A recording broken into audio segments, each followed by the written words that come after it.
কি কোনো আপনার নোটিশ দিতে নাকি না ভাঙেন, আমি এখানে বলতে থাকবো ভাঙেন আপনি ভাঙেন, আমার শরীর আমি মরবো। আমাদের বউ বাচ্চা আছে, বউ বাচ্চা নিয়ে আমরা খাই সংসার চালাই, এইভাবে কি ভাঙবে কারো? তারপর প্রমোটার এখন মিউনিসিপ্যালিটিকে নিয়ে এখন এটা বিল্ডিংটা ভাঙাচ্ছে, কেউ কাউকে কাকে দিতে যায় না, আমাকে কোনো নোটিশ দেয় নাই। জলপাইগুড়ি শহরে থানামোড় এলাকায় বিপজ্জনক বাড়ি হিসাবে চিহ্নিত একটি পুরনো ভবন ভেঙে দিল জলপাইগুড়ি পুরসভা। এই ঘটনাকে কেন্দ্র করে সাময়িক অশান্তির সৃষ্টি হয় স্থানীয় ব্যবসায়ী এবং প্রশাসনের মধ্যে। যে কোনো সময় কোনো ক্রেতা বিক্রেতা বা কোনো পথ চলতি মানুষের এই বিল্ডিং ভেঙে পড়ে মৃত্যুর সম্ভাবনা রয়েছে। জানা গেল জলপাইগুড়ি শহরে থানামোড় এলাকার ওই বাড়িটি প্রায় 100 বছরের বেশি পুরনো। প্রায় 16 কাঠা জমির ওপর গড়ে উঠেছিল। দোতলা ওই বাড়িটি ব্যবসায়িকভাবেই এতদিন ধরে ব্যবহার করা হচ্ছিল। তবে সেই বাড়ির ওপরের অংশ অনেকটাই ভগ্ন প্রায় হয়ে গিয়েছে। তাই ইতিমধ্যেই নোটিশ দিয়ে পুরসভার পক্ষ থেকে বাড়িটিকে ভেঙে ফেলা হবে বলে জানানো হয়েছিল। কিন্তু তারপরও দীর্ঘদিন ধরে যারা ব্যবসা করছেন তাদের একাংশ এই ভবন ছেড়ে দিতে নারাজ। শুক্রবার বুলডোজার নিয়ে ওই ভবন ভাঙতে গেলে সাময়িক উত্তেজনা তৈরি হয়।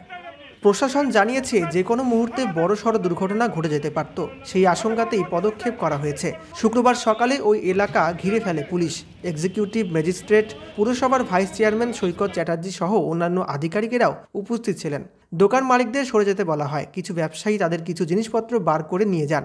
এরপর শুরু হয় বাড়ি ভাঙা।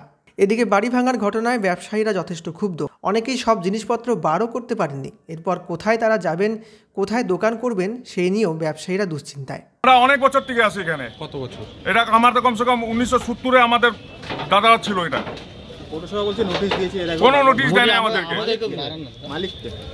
মালিক আগে ছিল বিজয় ঘোষ, তারপর বিক্রি করে দিয়েছে প্রমোটারকে। তারপর প্রমোটার এখন মিউনিসিপ্যালিটিকে নিয়ে এখন এটা বিল্ডিংটা ভাঙাচ্ছে। কতগুলো দোকান আছে এখানে? মোটামুটি 14-15টা দোকান আছে। আপনারা এই 14টা দোকানে কোনো নোটিশ করেনি?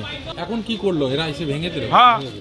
এখন কি করবেন আপনারা? আমরা কি করবো, নোটিশ পাবো, তারপর চিন্তা ভাবনা করবো।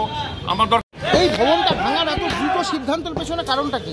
প্রথম বিষয় হচ্ছে আপনারা জানেন যে জলপাইগুড়িতে প্রাচীন ভবন মুক্তা ভবন, সেখানে চাঙর ভেঙে পড়ে এবং এক বড় দুর্ঘটনা ঘটতে পারত। কলকাতার বুকে বিল্ডিং ভেঙে পড়ে আপনারা জানেন যে মৃত্যুও হয়েছে। জলপাইগুড়ি পৌরসভা মিউনিসিপ্যাল ইঞ্জিনিয়ারিং ডাইরেক্টরেটকে দায়িত্ব দেয়, এমইডি ডিপার্টমেন্টকে, যে এই কিছু বিল্ডিংকে চিহ্নিত করে যে তাদের অবস্থা কেমন। Municipal engineering director, executive engineer report দিয়েছেন এই পুরো বিল্ডিং ভেঙে ফেলতে, কারণ ভগ্নদশা রয়েছে। যে কোনো সময় কোনো ক্রেতা বিক্রেতা বা কোনো পথ চলতি মানুষের এই বিল্ডিং ভেঙে পড়ে মৃত্যুর সম্ভাবনা রয়েছে।